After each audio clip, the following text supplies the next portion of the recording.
dikit ng laro pero Perpetual Altas pa rin ang nanalo sa laro na yan at ang nangunang contributor for that game is this guy beside me, our Asia Basket best player of the game, Mark Goho Cruz with 11 explosive points to win this match. Gojo, congratulations sa'yo. Unang-una, syempre kailangan kong tanungin, defending champions ng NCAA ang kalaban nyo. Gaano kasarap sa pakiramdam na nakuha nyo yung panalo nyo today? Siyempre, sobrang sarap kasi yun nga, dito mag-start yung campaign namin eh. Kasi dito makukuha yung chemistry, yung mga composure namin, yung mga tulungan.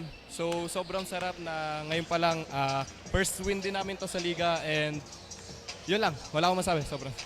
Nabanggit mo na nga, Gojo, chemistry at pagtutulungan yung nakita mo sa teammates mo ngayon. Pero ito yung naging problema nyo in your previous losses. Sa palagay mo ba naayos na ng teammates mo yan ngayong araw kaya kayo ang nanalo today?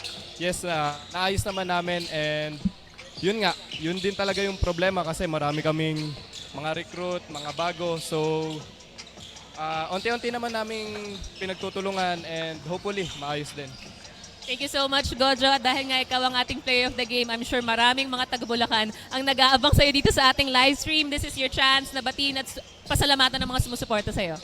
Unang-una, nagpapasalamat ako kay God sa pagbigay ng panalo and sa bonus na best player. And binabati ko lang yung Go Cruz, De La Cruz family and sa mga tropa ko sa Icruz, sa San Gabriel Gitna and sa mga boss ko, MNL Kingpin, Boss Dindo, and Boss Bryce, Boss Reggie ng FBR, yun lang. And sa girlfriend ko.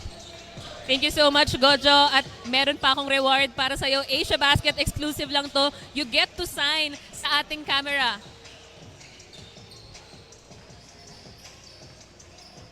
Thank you again, Gojo. And